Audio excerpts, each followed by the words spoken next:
How's it going, everyone? Welcome to Shifting Lanes. My name is Hanson. Thank you so much for tuning in. And for this episode of The Good, the Bad, and the Ugly, I'm standing in front of the 2019 Lexus UX200 Luxury.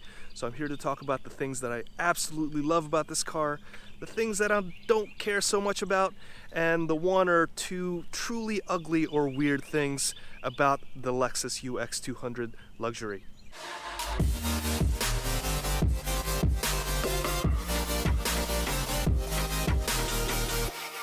So let's first start off with the good about this subcompact luxury crossover. The first thing I love about this car is the interior. So let's jump right in.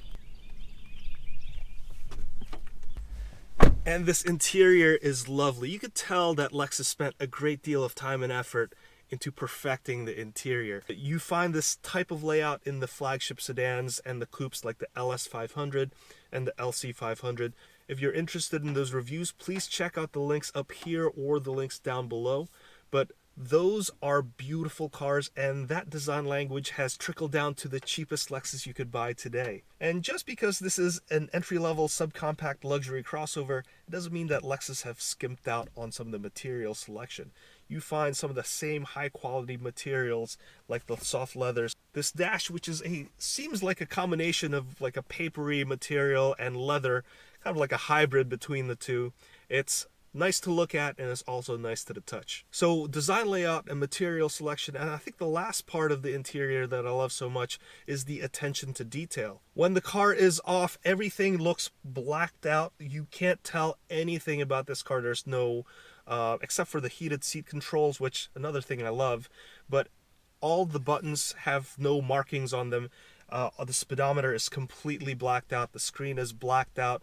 It looks very sleek when the car is off. And when you turn on the car, you get treated by this beautiful startup animation. And you find that the blank panel by the HVAC controls light up. It's a really cool detail, very subtle. Another crazy thing about the interior is that if you look at the vent dials, they actually light up. There's an LED right in front of the knob that, according to Lexus, is wirelessly powered. This little mundane vent knob apparently has a lot of engineering behind it.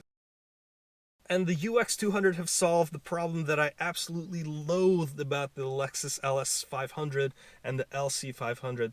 You know, cars that cost 3 times the price of the UX200. But they've decided to integrate heated seats and heated steering wheel and ventilated seat controls on the dash. Another nice thing about this is that there's an auto setting on here, so you could just set it and it'll turn on and off as needed. Another nice feature in this feature-packed luxury subcompact crossover. And of course, I can't ignore the 10.3-inch display. This is an optional display, and I suggest you pick this one up because the standard smaller display kind of ruins the look of the interior. And you want that 10.3-inch screen because this screen is beautiful. The look, the graphics is very high quality, very high pixel count, and if you plug your phone in, this does have Apple CarPlay. The nice thing about the screen is that you get more icons in Apple CarPlay. It makes it look a little bit more unique. It's just a little thing, but being an iPhone user and an Apple fan, seeing that on an infotainment system just makes this car feel just that much better. And once you start driving, you find a lot of modern day driving features. For instance, this has the radar-guided cruise control. This has the lane departure assist. This thing has a heads-up display that's very clear and very large. But just keep in mind that with polarized glasses that the heads-up display is going to be cut out a little bit because a heads-up display is glare after all. And if you do test drive this, I suggest you test drive it at night as well because there's a lot of really cool features in the headlights and the surrounding lights. It's got very cool taillights, but the headlights has 3 beams. What that means is that it's super bright at night, and when you turn on the high beams, which has automatic high beams, it just lights up everything in front of you. And another cool thing is that when you turn the wheel, there's auxiliary lights that shine so that you could see where you're turning. Another thing I love about this car is the mileage. Now, this is powered by a 2-liter 169 horsepower 4-cylinder engine, which I'll talk a little bit about later. but this thing is very, very fuel efficient. Now this car is rated for 29 city, 39 highway, and 33 mixed. After my own testing, I found that I've achieved about 29 miles per gallon mixed and about 37 miles per gallon on the highway. Again, not too bad considering I'm going higher than average speed and I'm also carrying lots of stuff. Now, how about the handling? The handling is actually pretty nice for a subcompact crossover. Now, you won't be winning any sort of races with this thing, but it does have the right hardware that you want, because some car companies do cheap out on certain things.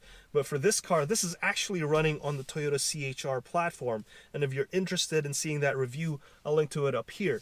But it has McPherson strut front suspension and a multi-link rear suspension.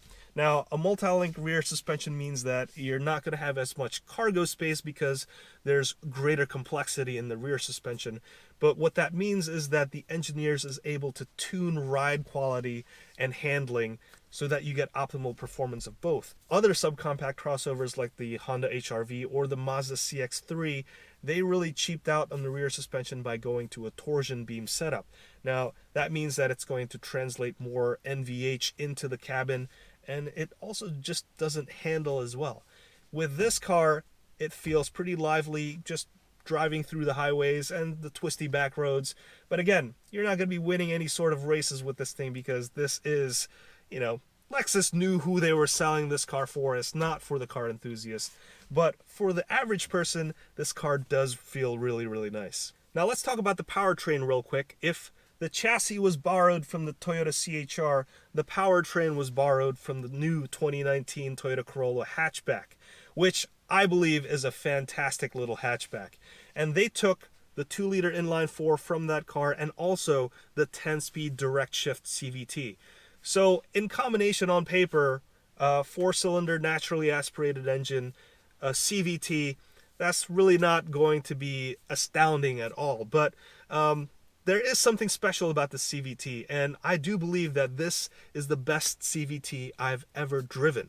And the reason for that is because of the direct shift part. The Toyota and Lexus engineers have added a physical gear as the first gear so that when you start going from rest, it feels like a traditional automatic or a manual transmission. As you accelerate, the engine revs go up as traditionally. After a certain miles per hour, the CVT kicks in and the belts and pulleys take over. So you get the traditional driving feel, but also at the same time, the efficiency of a CVT. And that's really the reason why the mileage is so good in here, is because you do get the benefits of a CVT. But at the same time, from stop and go traffic, you are using that fixed gear, which is really nice. All right, so now I've talked about the good, let's talk about the bad. Now, the engine in this car is only a 2-liter inline-4, making 169 horsepower, which I think is just okay if you're driving alone. Once you start adding passengers in here and their stuff, this car does feel a little bit bogged down. And again, attached to that engine is the CVT, which again, like I said, is probably the best CVT that I've ever driven. But in the end, it's still a CVT. So even though it doesn't have that whiny sound as much, at the extremes, you still hear how raspy and how coarse the engine can sound when you really put your foot down. At the extremes, this thing is really all bark and no bite. But that's what you get when you buy a subcompact crossover. This isn't a sports car after all. And another thing I don't like about this car is the audio controls on this armrest. Now, this car has no volume knob on the dash. Instead, they put that knob or dial on this armrest. And depending on your height, this could feel like you need to have T-Rex hands to operate the buttons on this armrest. Just a minor gripe, but in terms of ergonomics, because everything is just perfect in here, this seems to be a little out of place compared to the rest of the user interface. And perhaps the reason why these audio controls is set so far back is because they needed to make room for this trackpad. And that brings me to the ugly of this car. The one thing that I absolutely loathe about this car is this trackpad. Now, if you saw the LS500 review, you find that I also complain about this thing. When you're driving, you're trying to pay attention to the road, fiddling around with this trackpad and looking at the screen. Even though it's a very large and beautiful screen, it takes a lot more mental capacity to look at what you're trying to select. when you're driving, you don't want to be distracted. And I feel like with the ability to go in any sort of direction on the screen, it can be really, really frustrating to use. And I find that it'll take your eyes off the road more often than a traditional infotainment system from other car manufacturers. Now, when you do plug your phone in here and turn on Apple CarPlay, everything sort of changes because Apple CarPlay's layout is much cleaner, much less noisy. There's bigger icons and there's fewer things to select from, so that when you are driving and you are using this trackpad and using Apple CarPlay, the experience is actually a lot better. And with Apple CarPlay, it really streamlines the decision-making process so that you're not distracted from the more important things. So there you have it. That's the good, the bad, and the ugly of the 2019 Lexus UX200. What did you think? Do you agree? Do you disagree with my assessment? Please let me know in the comments down below. And if you liked or learned something from this video, please consider giving it a like, hitting that subscribe button, and also hitting that notification bell so you can get notified anytime we make a new video. There's a lot of stuff going on in the Shifting Lanes channel. We review new cars just like this 2019 Lexus, and we also have project cars and attend a lot of driving events. So if you're interested in any of that, please consider giving us a subscribe. We really appreciate you watching this video because there's tons of videos on the internet and you decided to watch this one. So for that, I thank you very much. My name is Hanson, and I'll see you next time.